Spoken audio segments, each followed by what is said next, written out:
Good afternoon. Welcome to the Ginseng Webinar.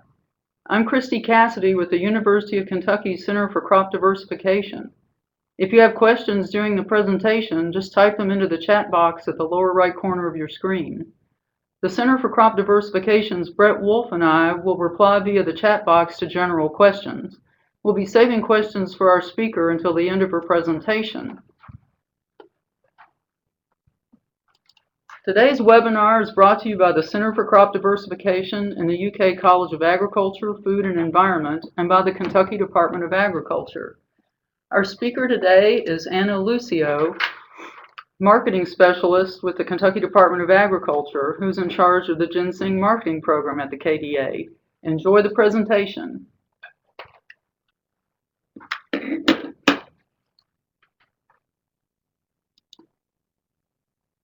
Good afternoon, everyone, or later on if you are listening to the recording. Thank you for the University of Kentucky for hosting our webinar today. As a UK alum, it's great to be here on campus and with all of you all virtually. Prior to my education here at the University of Kentucky and working at the Kentucky Department of Ag, I grew up on a dairy and tobacco farm in South Central Kentucky. One of my job duties was noxious weed control. And that meant my dad sent me out to go cut thistles and spray Johnson grass and those kind of fun things. And, you know, you had to come up with clever ways to put that on a resume. But there was one really important plant that not only did my maternal grandfather, gone by granddaddy to me, and my dad explained, if you saw this really bright plant that had these really bright red berries in a particular spot in the farm when I was out cutting thistles, and said, leave that plant alone. And little did I know until many years later that plant was ginseng. So the least of this knowledge and growing up with friends who harvested ginseng in the fall, and while my family stripped tobacco, and we all had to gather our money for the end of the year so we could pay the property tax, so we could pay the farm payments, and so we could have Christmas presents. And little did I know ginseng was just as important in that fall treasure hunting for those year-end funds. But that love of that and knowledge of that, that's why I'm your ginseng coordinator. And I have been since 2008. So hopefully today I can tell you a little bit more about ginseng. So what is ginseng? Well, the Latin name, and I know it's misspelled on my slide today, is Panax quinquefolius. And it's a root or a herb that grows out in the forest all across the U.S. and or southeastern U.S. and in Kentucky. And I'm going to use a little pointer here. Bear with me. We're trying the technology here. But you'll see that below the ground you have your root, and it's got the little neck, and we'll talk a little further about that. And each year it puts up this fantastic stem. And it's this root that's the big value part. And here's a picture of a ginseng plant with red mature berries and some green ones in the back. When we're talking about ginseng, you'll often hear in different state laws and whatnot about mature three prongs. So again, from looking at the drawing here, we're going to show you on a plant a little bit more that you would have this root growing underneath the ground here, and each year that root could put up a stem. And when that stem grows, as it grows, it gets mature and it'll fork off. Okay, on those different forks, then different compound leaf of 1 to 5 patterns or 5 leaflets will grow in this distinct pattern with 2 leaves on the back and 3 leaves to the front. And this is what we would call a ginseng prong. So this particular plant, even though you can't see behind my arrow, is a mature 3-pronged plant. Now ginseng goes through a long life, and to get it mature to go to market. And I like to put this at the beginning, and if you've been out on social media, on Facebook groups, whatnot, I've tried to really share this picture out there because ginseng's not something that grows overnight. It takes 18 to 20 months to get at least 2 cold cycles to get a seed ready to actually throw up its first year growth of seedling. So on that, you can get stratified seed legally bought from other states. We don't have a seed production in Kentucky, but this red berry, if you go and put it out, it's going to take 2 cycles before you can get all the way around here to a mature 3 or 4 prong plant on there. And that's at least 5 to 10 years before we get that. So we'll talk about this again later, but I like to show it at the beginning just so that you can see that this growth cycle goes. Okay, where does ginseng grow?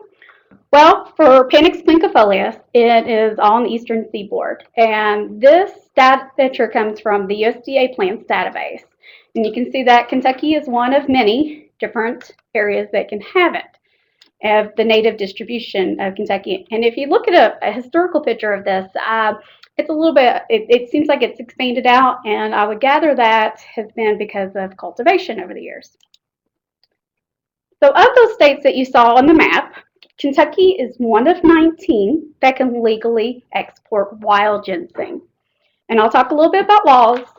We're establishing the foundation here about why does ginseng matter in this. So to do that, let's talk history.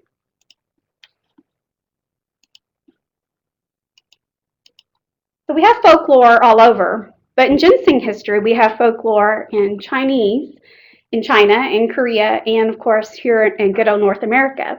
But starting off with, there has been a story about the ginseng maiden. And in Chinese mythology, she is a little girl who actually grew from the soil from ginseng. She didn't have parents, she didn't have seeds or anything, that she just grew. And then all of a sudden one day she popped out, think of like a Cabbage Patch Kid. And all of a sudden she grew out, and then she only had friends in the forest that were her animals, the animals around her. So kind of a little bit of Snow White coming into this mythology. Well, she got sick. Her friends got sick. And so then she was like, well, how do I take care of them?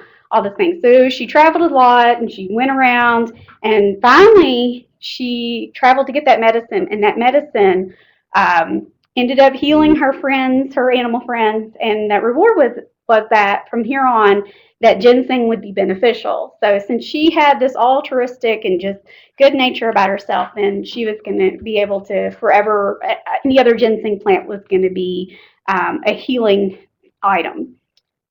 Very similar in Korean legend. It says that there was a poor boy who cared for his dying father, prayed to the mountain spirits for something to heal. And so in his dream, he had someone showed him where to find the ginseng plant in the woods and said, make a drink of this. Well, that drink he made from the root of the ginseng cured his father. And so then they forever created the ginseng legend of being able to get all healing from drinking ginseng. And then also, William Bartram, a naturalist, and if you've read the Ginseng Divine Root book by David Taylor, it's a really great book. He uses this quote too. It says, the Cherokees speak of the ginseng plant as a sentient being, able to make itself invisible to those unworthy to gather its roots. And that's really cool because even in Chinese, that ginseng is Renshin, which means man-like, and just even from its very name. So that folklore even comes into U.S. history in that Daniel Boone of Kentucky fame and eastern area, not only was he a fur trader, but he was also a ginseng dealer and trader. And so there's a real good story out there if you can look on it and note about that. But also in American history, Thomas Jefferson had ginseng listed in his inventory of native plant resources. So this isn't something new. Now, when was ginseng first found in North America? This clip that's on here is a bit of a letter that Father Jarteau, who was a Jesuit priest, wrote about a discovery he had in the early 1700s in China. And he was traveling in an area, so he wrote this letter in 1711 and was published in 1713. And along with it, he had this drawing schematic, as you can see, of Panax ginseng. Well, there was another Jesuit priest over in North America with the Iroquois Indians by the name of Father Lafitteau. And he says, oh, wow, I think we have this plant in the area of the natives that I've worked with use it as a medicine. And looking on a map and knowing about the terrain and where ginseng was found in China, and said, you know what, I bet you we have this in this area of North America. Sure enough, he talked to the Iroquois Indians, and they didn't see it, but then they found a medicine woman that was Mohawk, and boom, they found ginseng out in North American woods. And as they say, the rest is history, because then the trade of ginseng just started to boom all across through the 18th and 19th century into the 20th, and of course now 21st century. So that history isn't new. We've had quick get-rich schemes for ginseng world in newspaper articles, building houses, buying presents at Christmas time, all these things, and it has been a very valuable thing. The only time, from what the old folks have told me, is that for ginseng trade, it's existed since the beginning of our country in North America, in the United States. The only time we didn't have it was during World War I and World War II, the ginseng trade. So that's kind of really fascinating. I love looking at these vintage ads and talking about, because I hear a lot of these same things on there in today's literature. And then, of course, we talk about establishing policy or growing ginseng. And if you look at these dates of these publications, the first one that popped up was from 1898 from our wonderful University of Kentucky Agriculture Extension, did a publication on ginseng culture. And U.S. Fish and Wildlife actually has another brochure they updated in the last couple of years for dealers and those who would like to export ginseng out of the country. But I bring this point up because when we establish policy or understanding why there are rules and regulations on ginseng harvest, to note that this isn't something new. This wasn't created overnight. And so this plant's been monitored for many, many, many years. So what's ginseng used for? It's used for the roots themselves, for teas, for a ginseng chicken soup. You can do it in cuttings. You can make extracts out of it. They can take the extracts and put in the soda drink, or you can even have ginseng roots just sold as they are, just to, just trade in the roots. I actually have displays of ginseng roots all over my office, and they're given as gifts a lot too. All that, and then also powders on there. The one other thing I like to point out on this slide is that I had a client come in my office one time and said, "Do you know how to use ginseng?" And at the time I'm like, "No, how is ginseng used?" And they said, "Well, do you ever make chicken noodle soup?" And they said, you take the whole chicken, you put it in stock and put carrots and celeries and the bay leaves and all the good stuff in it that make, grandma and mama's chicken noodle soup, homemade chicken noodle soup, so good.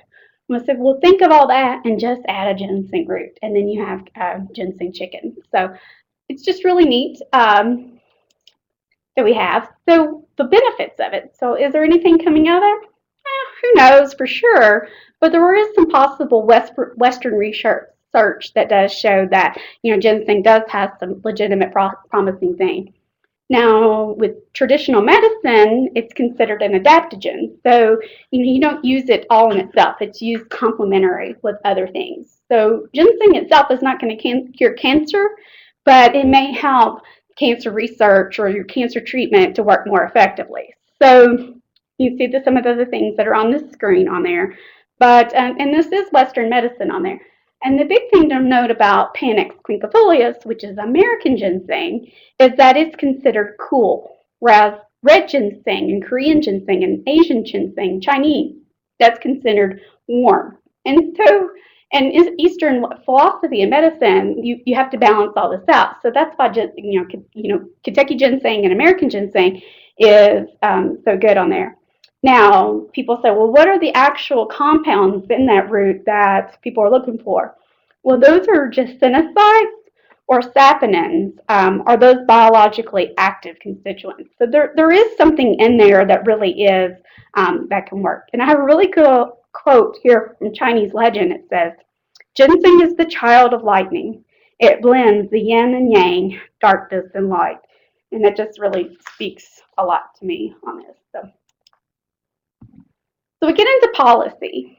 I showed you some slides that talk about how ginseng production in the U.S. it's not a new thing, and having, how you grow it out there, and we've done it all these years. So some folks talk to me from time to time. They say, "Diana, this is a new thing. These new rules that you have on this." When I go, well, not really.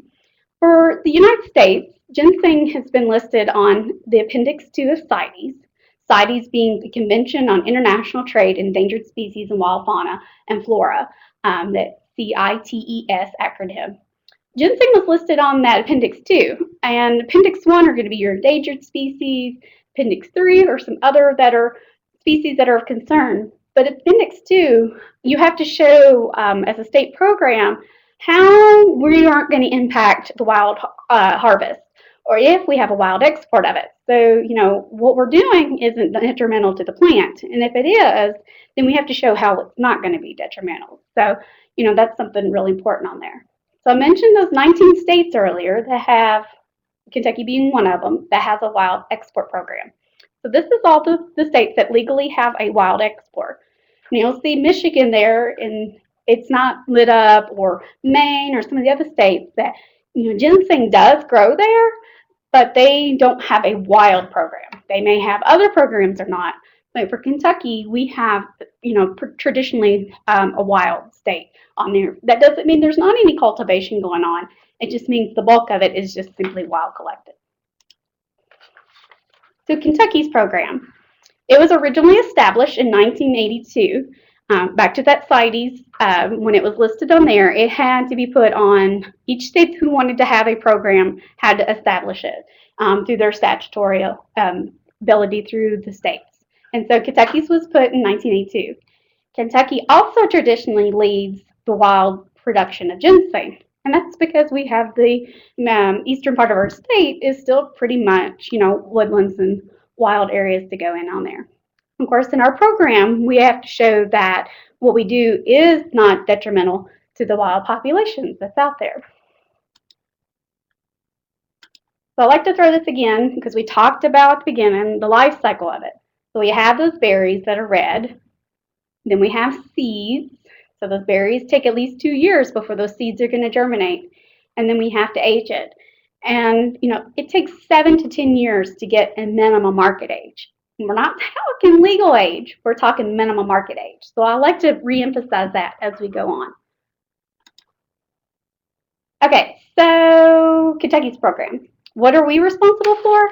Well, here at the Kentucky Department of Agriculture, my job is to make sure you guys that want to be legal licensed dealers that collect your fees and get your dealer's license issued, support those reports, take the information from the dealers, from the purchase records. We go in and collect harvest reports and send it to U.S. Fish and Wildlife and coordinate them on any federal mandates or, the status of ginseng here in Kentucky.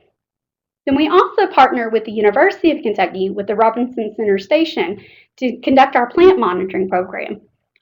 We've got at least 1 to 2 test plots on private property in every county in the state.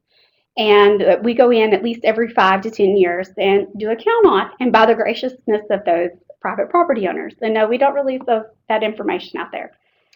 And then participate in industry workshops and meetings and provide ginseng stewardship meeting information like what we're doing today. And also look at the ginseng markets. This year has been a really soft year on ginseng. So, what's our quality like? What's going on out there? Is it better that we have a certified grown type program out there? Look at it, all those factors and things that can impact of how we can run our program. And then when people come in to certify their ginseng, I do ask them to bring in a root sample.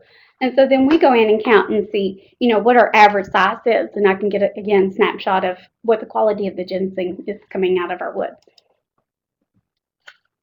So if you go to our website for the Department of Agriculture, which is kyagr.com, there's actual links to the Kentucky law, and I'm really big as I can sit here and tell you, all the different rules and regs and whatnot too. But I like for you to know where they are, so you know that I'm not making these up. I always like to get things from the horse's mouth. So Kentucky has these harvest dates.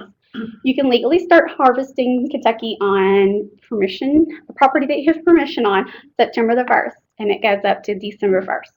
Now, practically, ginseng is going to go down once you have your first hard frost.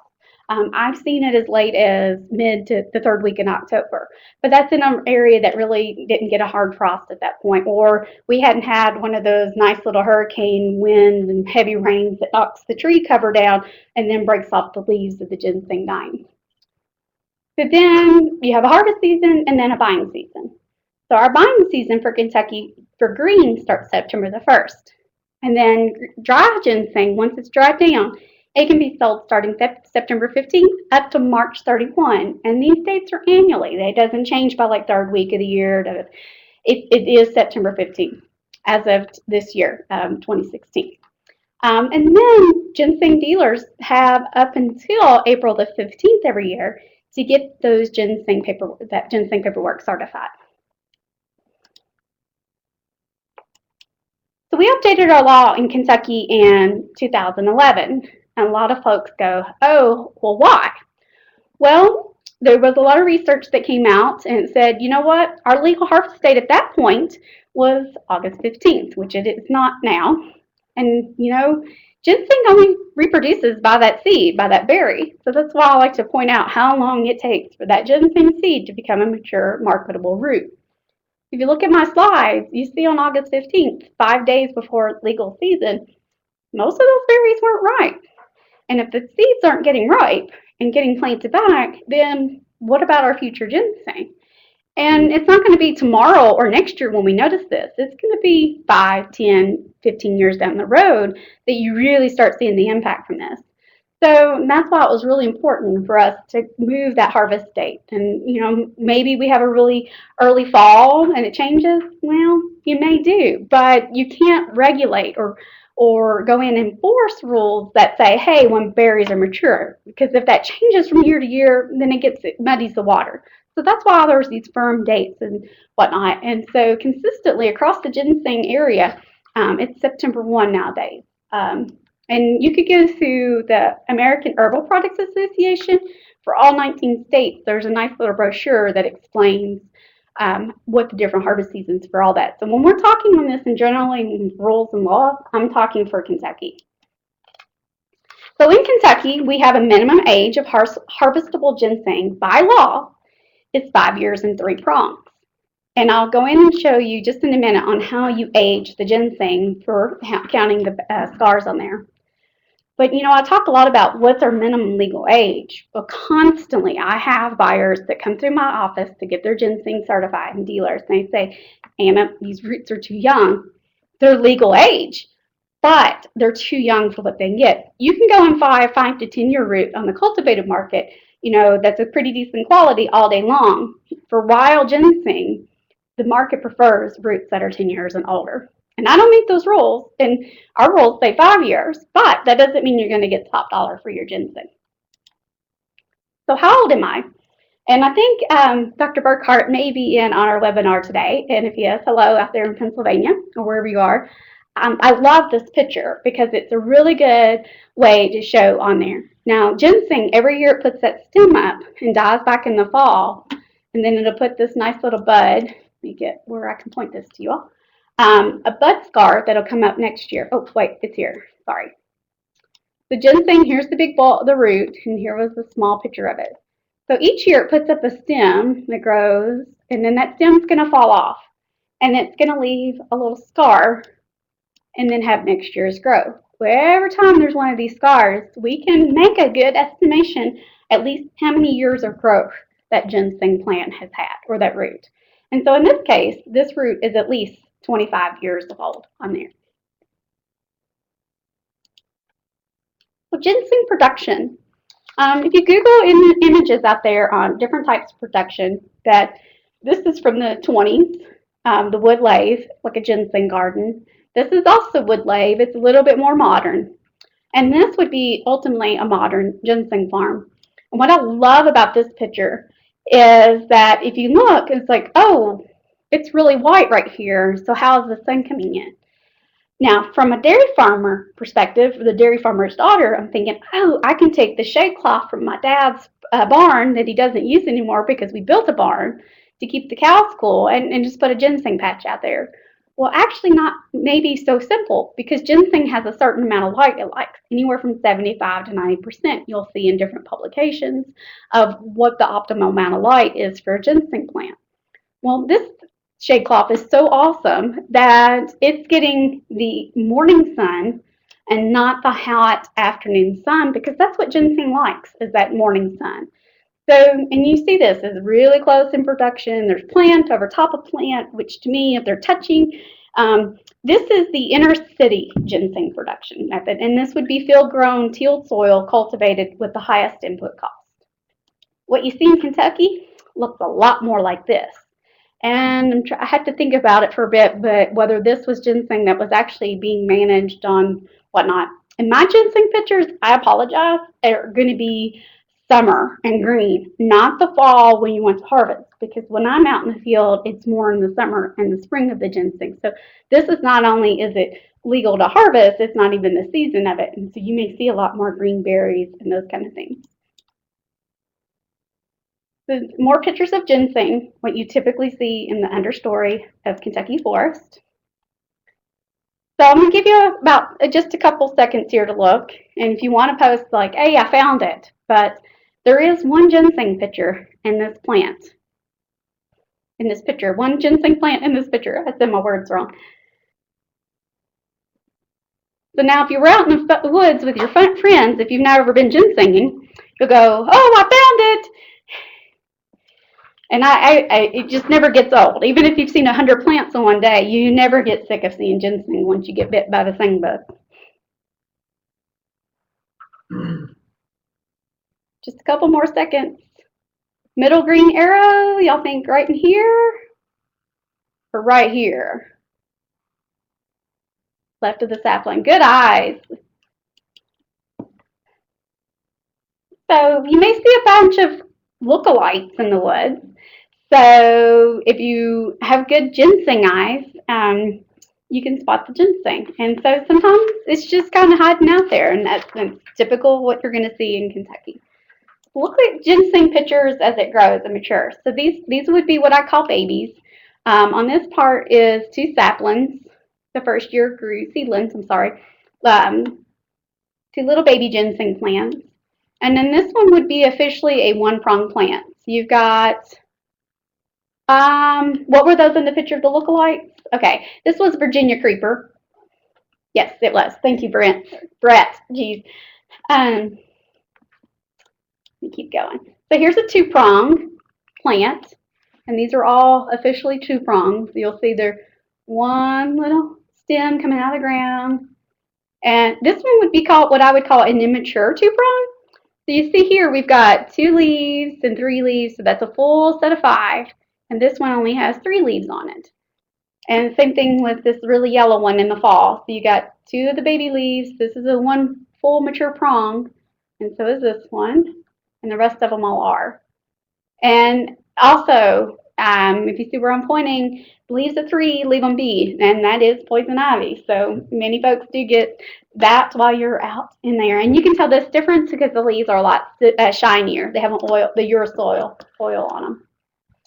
Okay, some pictures of a 3-prong. These would be mature, legal for harvest at this point.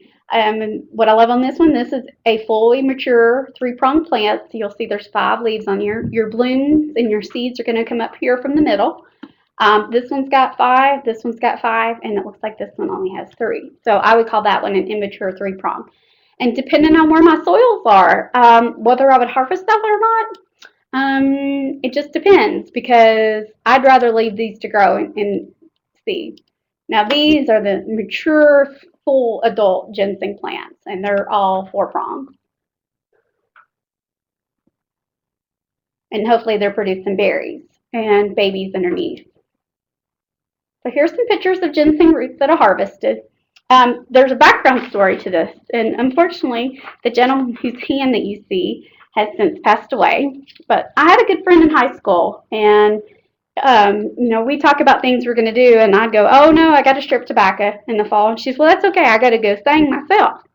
And her dad would go out ginsenging with her, and they would collect money for the fall. Well, when I became the official state ginseng coordinator, and I had looked and looked and looked on my dad's property, because I've been told for since I was really young to look for those ginseng plants, never had seen them. So I was like, how sad would it be to be the state ginseng coordinator and go out in the woods and not be able to see ginseng? Well, he got wind of this, and he says, all right, call Anna, tell her to come out here, we're going to go singing. And sure enough, I pulled up in their driveway, and not even looking out from my car, I saw 30 to 40 plants. I was like, surely not. There can't be that many plants right where I pulled in the car. And so my friend says, now, Anna, what do you see? And I said, well, I see ginseng everywhere. She goes, show me. And I'd point her out the plants. And sure enough, we did. So, and that was their patch, but they had another place where they'd been not cultivating, but maintaining some ginseng plots. And we hiked for 4 hours, and those are the 15 plants here on the left that we came out of those 4 hours. So I was really glad to have that opportunity to test my ginseng eyes and to make sure I really could see this marvelous plant in the woods. So I like to repeat things, so make sure it's singing home. But ginseng season for Kentucky as of 2016, officially that was in 2011 when this was established, is September the 1st. So there may be some old information out there and conflicting information out on the internet, but according to the laws right now, as they're currently read, it is September 1st in there.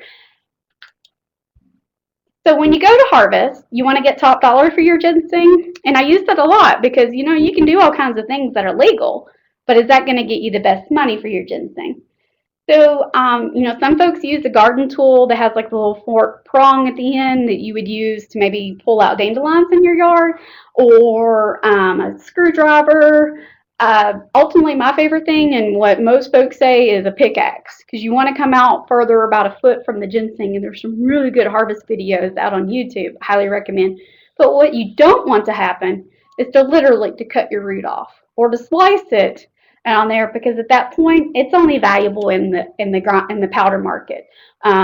It's not going to be as valuable in there. And I mean, look at this fantastic neck on here, and then that root just didn't do that. So again, you have your base of your root. You want to come out really wide, even in the hardest of soils in the driest of years. That ginseng, once you kind of work it up, think about if you've ever raised a garden and had potatoes.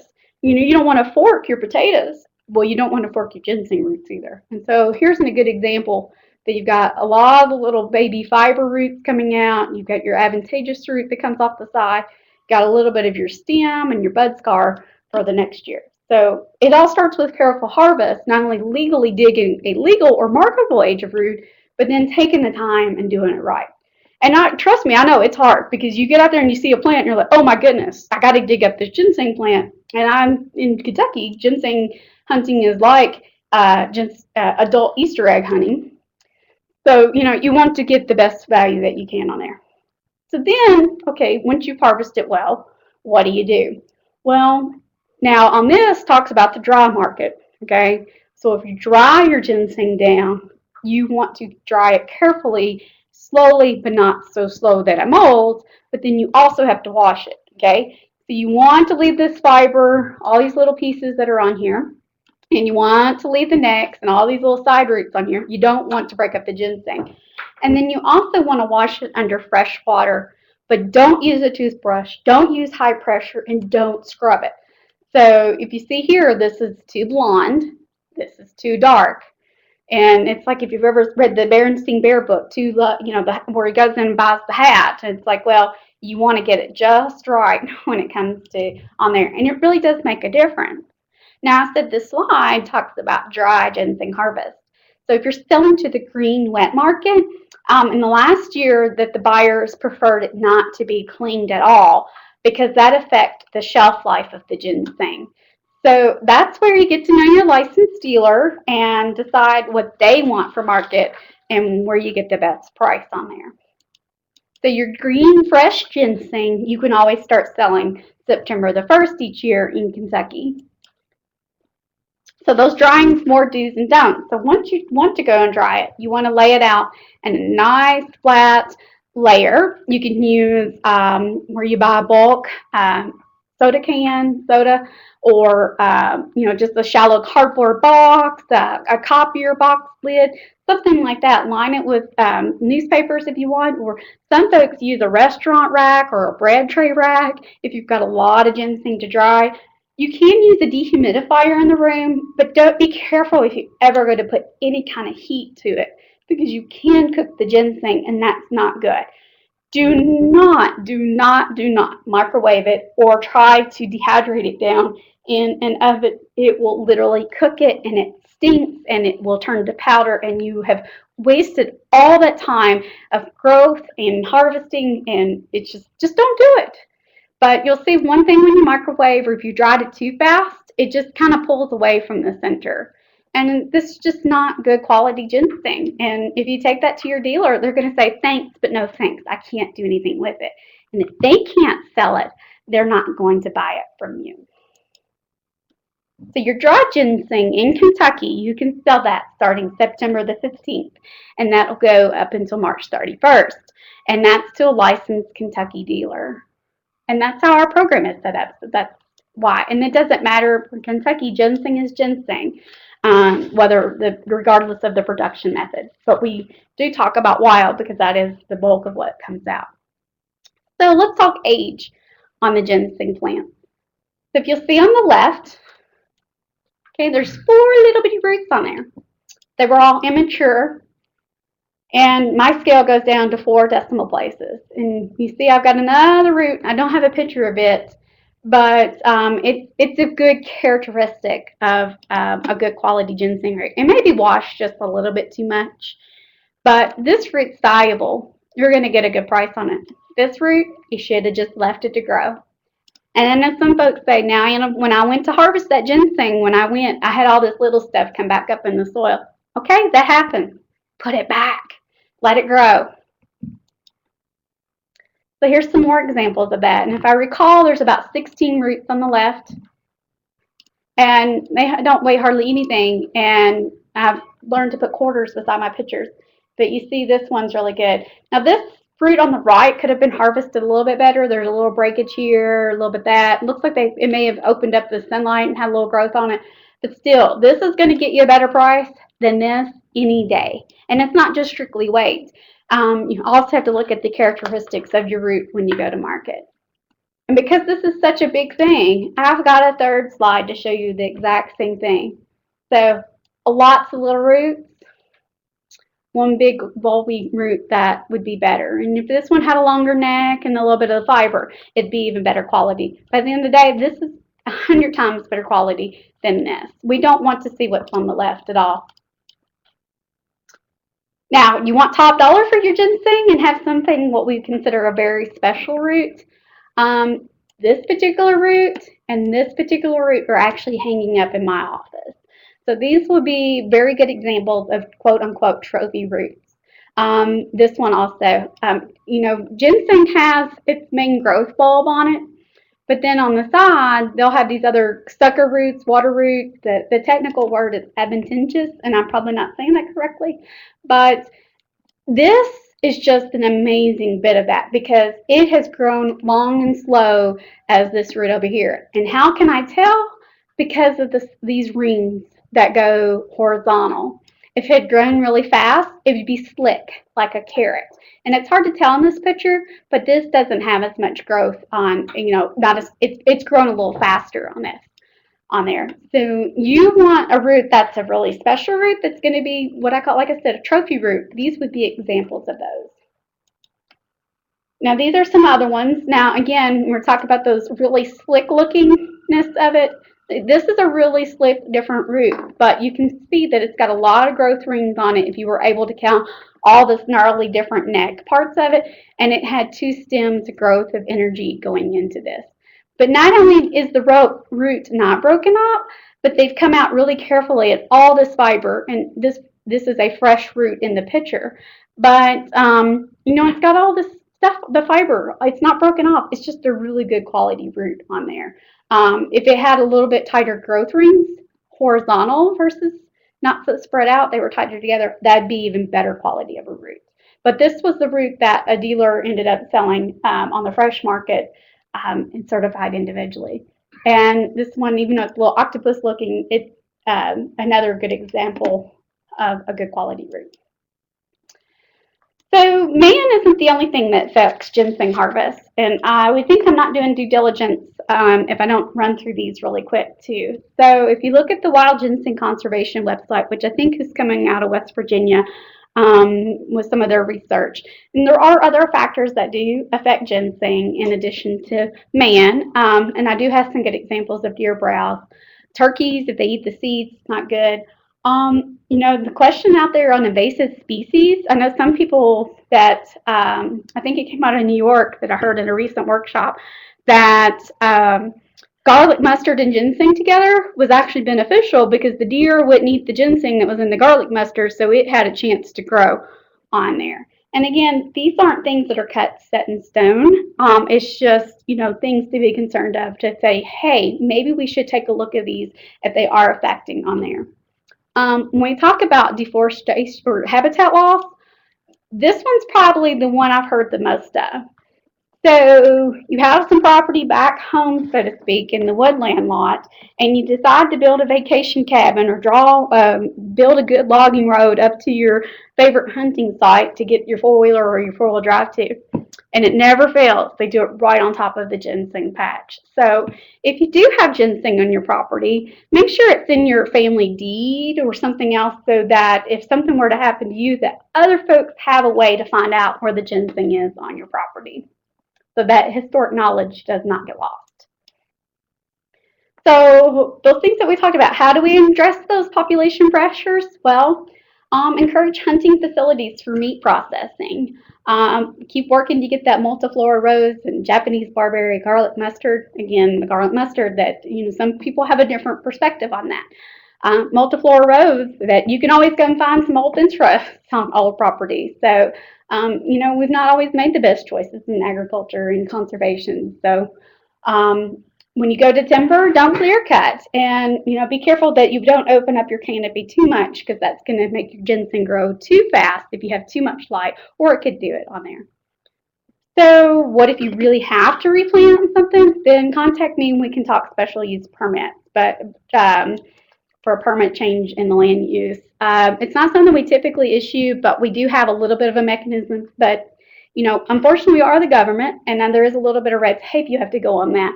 But we do have a way to help you out there a little bit, we hope. Native local seed sources. Hopefully one day we'll have a ginseng seed program on there, but that's something we'll have to get changed, possibly regulatory. So, all right, affecting man. Well, a lot of times folks only have one way of getting cash for their community, for their families and stuff, and ginseng harvest is a really good way to do that. So encourage more rural economic development in those areas, so that it's not the only thing you can do is just to be able to go collect wild plants. So is ginseng the only thing in the woods? Actually not. So I think I heard reports of black mushrooms were up already in Kentucky. So there's other things that you can be out in the woods. Now, what should you do if you see ginseng when you're out looking at these other plants? Well, you can go in and mark where your ginseng was, but you need to let it grow until the end of the year. Think about if you've got peonies or tulips or other things in your flower bed, we don't cut them off until they've had a chance to flower, until the yellowing of the leaves are coming back to die back on there. The ginseng that I have in my personal garden, I want to wait until that I've got my berry production on there, and then I'm going to go cut them off. Because to me, if you go ahead and top them too soon, you're not letting your berries produce down that. But anyway, again, if you're out in the woods, you see these other plants, just wait on your ginseng until the fall. So stewardship tips. Make sure you get permission to harvest. These are put together by the American Herbal Products Association again. They've got some really good publications. They have a summary for each state's law, not just Kentucky, out there. And also if you're looking to export out of the country. So harvest only mature plants. And again, let's not just talk what's legal of age, at least 5 years of age. Look and see what the market wants. Talk to your dealer what they're looking for. Dig plants with only red fruit. If you're in the woods and it's green plant seed still, let's wait and come back if you can. So let's wait and let those berries to mature. So the other thing, like Kentucky law, our law reads that you have to replant the seeds, the berries, with no tool other than your finger. And I know we get a lot, ha, ha, ha, well, those idiots in Frankfurt don't really know what they're doing.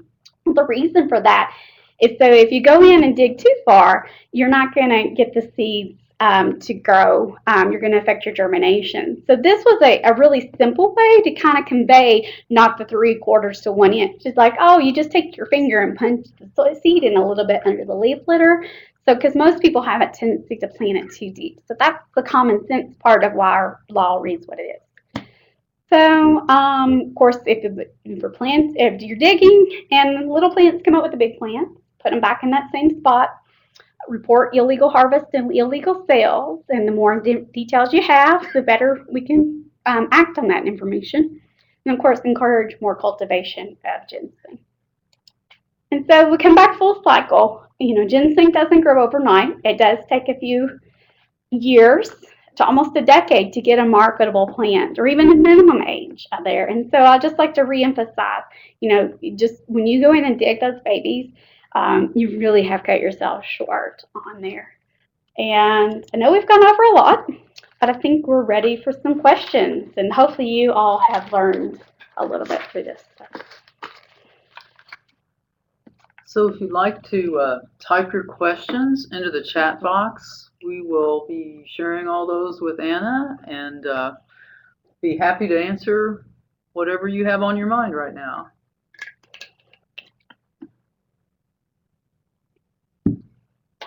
First question is, can you recommend good seed sources? Well, that's a good question because as a state agency, we can't make any kind of recommendations. What I can say is that you cannot legally buy Kentucky seed because our law reads that it only could be moved more than 50 feet from the mother plant under our current rules. And the reason for that is because the bulk of all the ginseng paperwork we see is going to be for wild ginseng. So what I would encourage if folks that are upset by that information is to talk to those who are actively cultivating, to come a little more in the sunshine and open about what they're doing.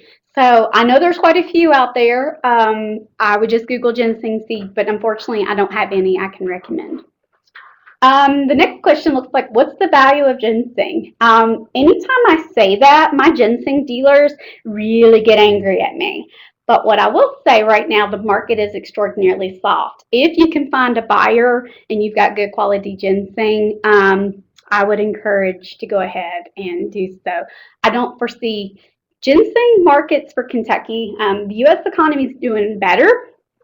But what I'm hearing is that the Chinese economy is not doing so good. And ginseng, while it is medicine, it's still a luxury gift too.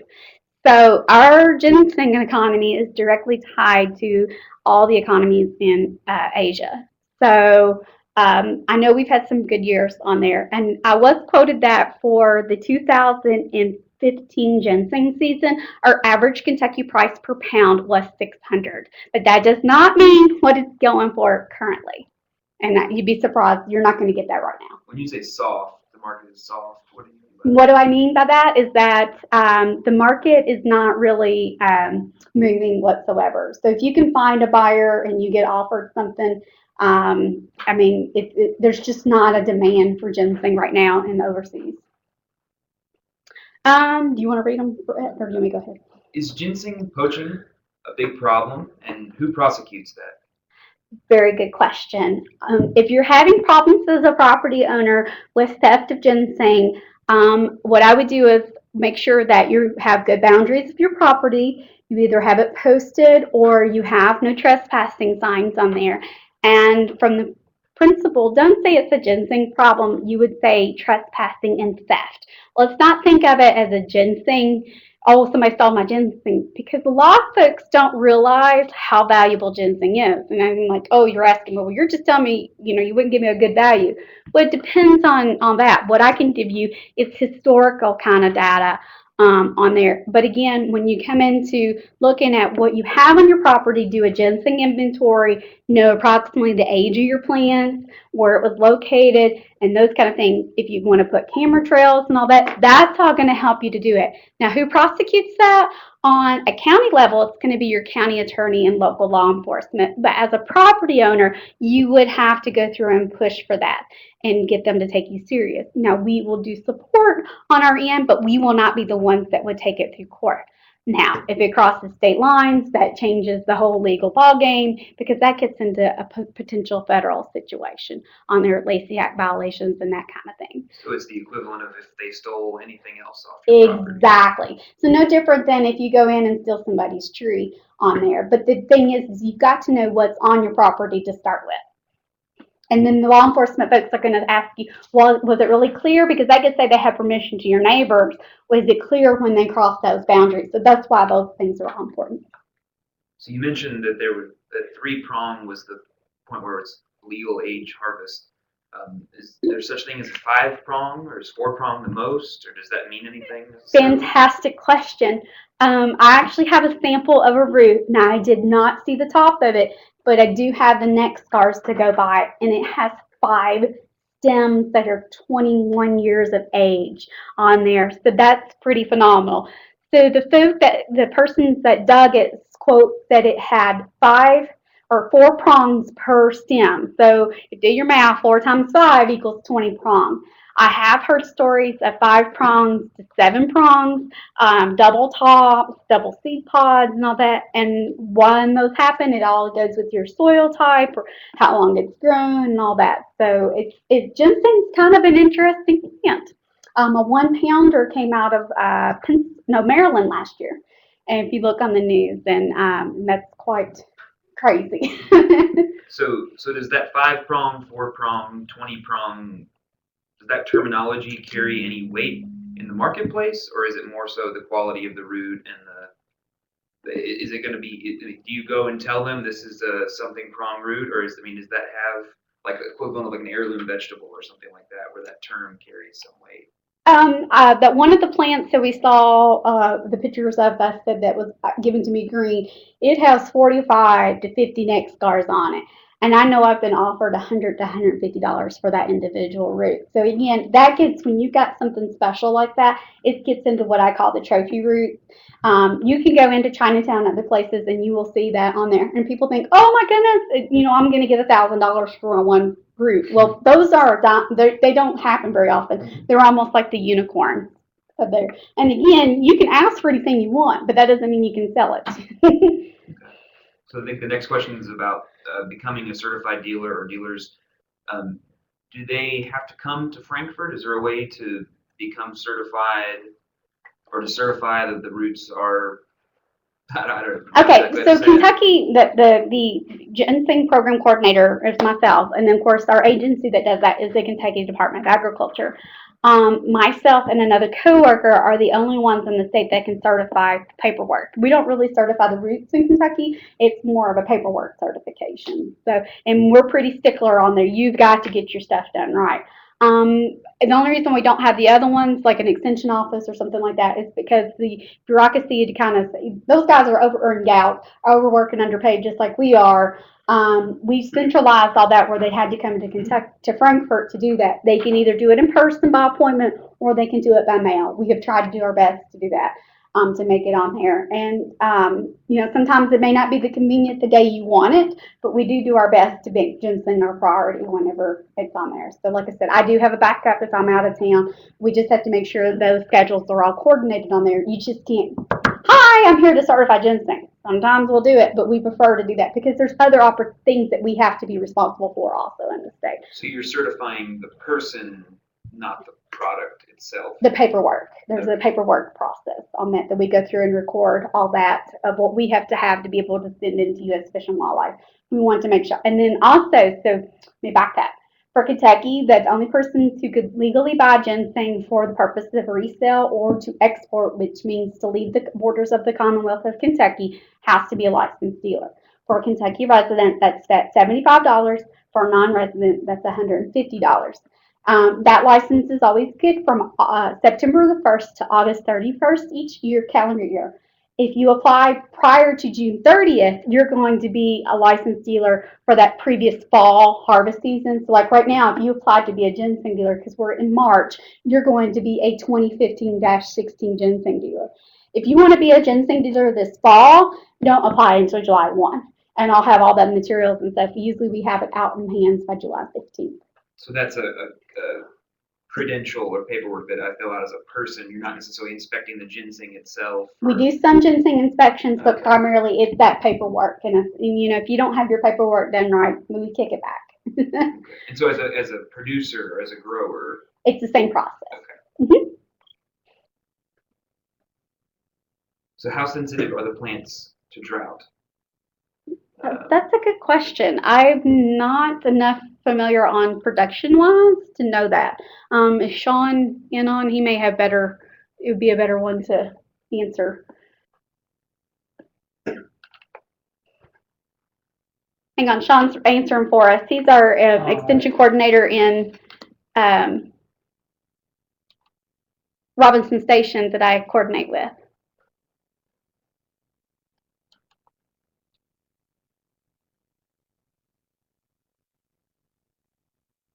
Do we have? Sean, do you have a microphone? We won't be able to hear because we have our speakers off too. How's that? Yep, we can hear you. Okay. It depends on many things. The plants aren't as sensitive to drought as some, but these aren't real vigorous plants. How am I trying to put it? On the scale of drought sensitive versus drought insensitive, they would lean more towards the drought sensitive end just because they're a native understory species. They're used to growing in relatively dry soils where they're competing with other plants and that for moisture, but they're not going to do real well if you have an extended drought period. They'll be one of the plants that will start to fade out from your understory before some other plants will that are more drought tolerant.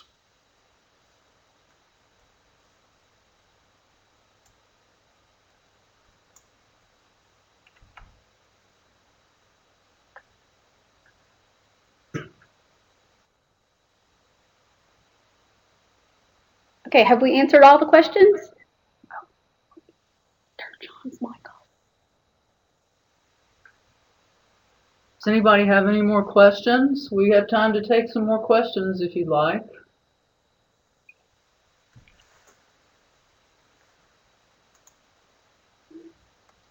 I also want to let everyone know while we're waiting to see if there's more questions, at the bottom of your page you'll see a list of files that you might want to download to your computer. If you just click on those, there's a fact sheet and the Center for Crop Diversification's crop profile, and then there is a Ginseng Stewardship brochure that if you just click on those and download them to your computer if you'd like. And next to that you'll see web links where you can go to the Center for Crop Diversification's page where we have our ginseng profile and other profiles on herbs and medicinals.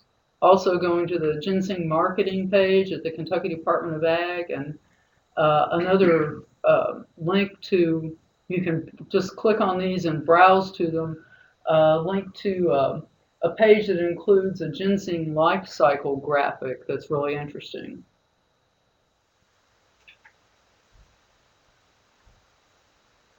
We do have one more question, it looks like. Can we back up to the very, very first slide I had? Sure. Okay, or I can click. So the question was, what are other indicator species found with ginseng? I was wondering if anybody would pick up on that. It took me a little while to find a good picture of it, but there is one plant. Well, there's multiple plants. You know, bloodroot, golden seal, baneberry, green dragon, mayapple. Oh, there's a whole list of them that I'm always thinking of when we're out there. But what's really cool in this picture, if you kind of see there's a fern-like picture in the by the ginseng. There's a 3-prong in that picture. It's called Sane Porter, or otherwise a rattlesnake fern. So that was why when you asked that, I wanted to add that picture. When we go through that, I have a ton of different ones that we have a checklist that we'll go through and look at understory, upper story program that our person, Joe Wolf, that goes out and looks at the different test plots or plots that we have on the different properties for our monitoring program. So that's one of the first things you're going to do. And same pointer you can find at other places, or the rattlesnake fern, but it's just really cool when it actually does point to a ginseng plant. So Virginia creeper, but it can be just about anywhere. But those other medicinal herbs, you know, they're going to grow in a lot of the same soil types, and we typically see together. And I'm sure there's other things too, but I don't know offhand. But those are the ones I usually see. very good question. I'm going to go back to the end of the presentation here. Just want to let you know that we are recording this webinar and it will be posted on the Center for Crop Diversification website. We'll be sending out an email to let you know when that's available. Hope you'll get a chance to go back and take a look if there's things you'd like to listen to again, or if you know of people who would be interested, just let them know about our recording. Also, if you could take just a few minutes, I'm getting back to a page here. I have a link to a very brief survey that will help us to develop future programming. This is a hyperlink here on this slide. If you could go to that, I don't think it'll take you more than 5 to 10 minutes at most to complete that survey, and it'll be a big help to us in the future. So if there are any more questions, we'll keep the room open for a few more minutes in case you do have more questions. Be happy to try to answer those.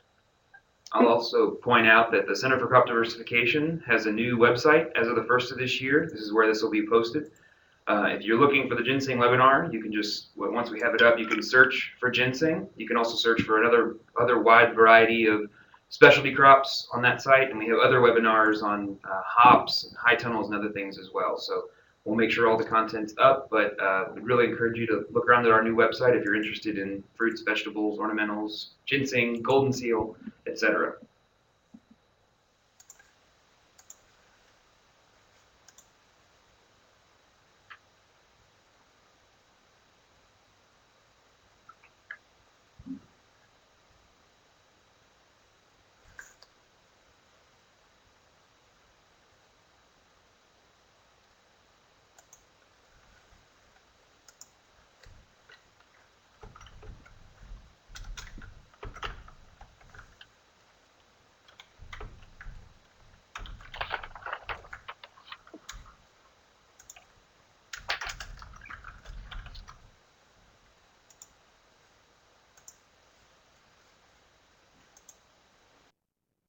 And if y'all missed getting any, if you think of something later, you can always email me. You guys have done a really good job of that. But my email is Anna, ANNA, .Lucio, LUCIO, @ky.gov.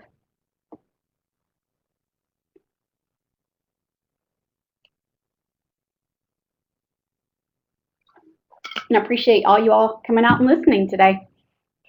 Yes, we just want to thank all of you for joining us, and also thank Anna for all the ground she covered there. A lot of information. So feel free to check out our website, and I will be sending out an email letting you know when that recording is available. And if you do have time to complete that survey, we would greatly appreciate it. And let us know if there's other topics you would like to have webinars on. We're always willing to listen and give you as much information as you'd like. Just drop us an email and check out our website. You can contact us through the website. I'll also add that Purdue and Illinois universities are having an excellent series of small farms webinars. You can find out more information on our website. We have a link to it. But they have awesome stuff on a wide range, from beekeeping to specialty crops to small livestock. So if you're interested in that, give that a look.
as people.